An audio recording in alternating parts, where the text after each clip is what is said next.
우리들 삶의 만족도를 전반적으로 좌우하는 요소가 있는데 그것은 바로 자존감입니다. 가족치료의 대가 버지니아 사티어는 사람들의 보편적인 핵심 문제는 낮은 자존감과 이로 인한 부적절한 의사소통이라고 말합니다. 가족은 사람을 만드는 공장이라 일컬어질 정도로 자녀에게 자아상뿐 아니라 의사소통 방식을 포함한 존재 양식 전체를 전달합니다. 생애 초기 단계에 형성된 자아상은 저 깊은 무의식의 차원에서 삶의 전반을 지배하게 됩니다.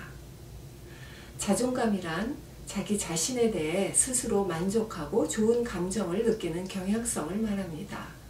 이 정도 지위가 돼야, 이 정도는 갖추어야 내가 괜찮은 사람이 되는 게 아니라 선행 조건 없이도 가치 있는 존재라고 믿는 정도입니다.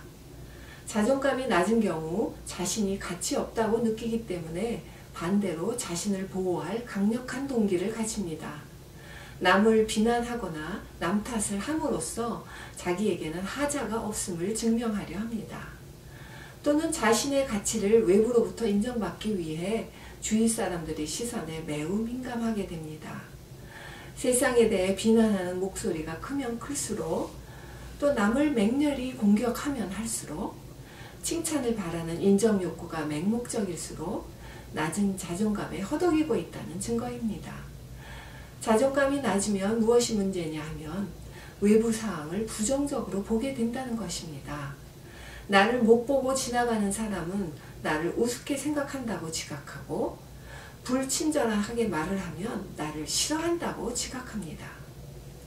반대로 역할을 지나치게 충실하게 수행하는 사람도 자존감이 낮은 경우가 많습니다.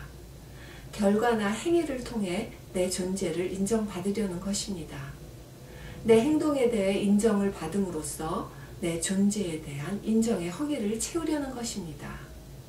한편 관계나 의사소통에서 어쩌다 잘하게 되면 우쭐해져서 일시에 자신감이 하늘을 찌르게 됩니다. 허기와 과식 사이에서 왔다 갔다 한다고 할 수 있습니다. 부부문제 전문가 가트만 박사는 이혼의 90%는 낮은 자존감에서 온다고 합니다.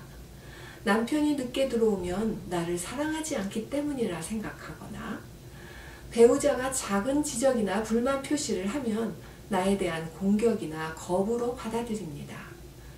또는 반대로 거부당하지 않기 위해 필요 이상으로 사과하거나 비굴해지기도 합니다.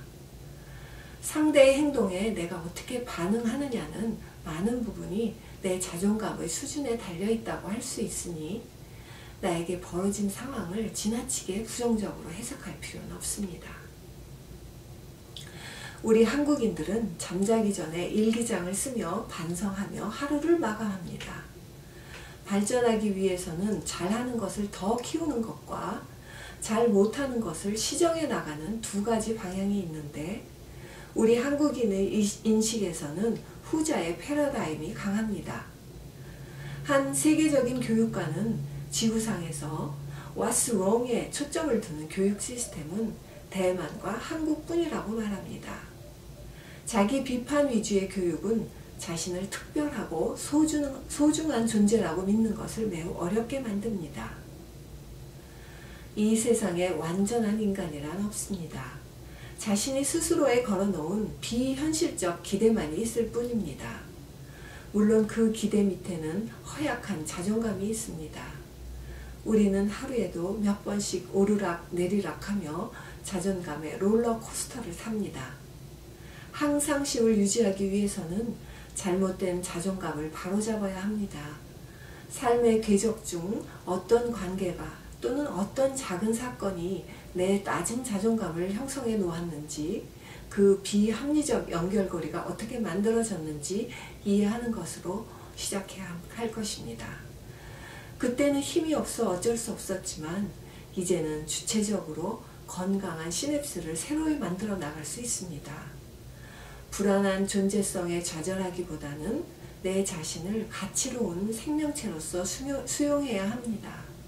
내 삶의 주인으로서 건강한 나르시시즘을 회복하는 것이 성숙으로 가는 길 모퉁이에서 만나는 장면입니다.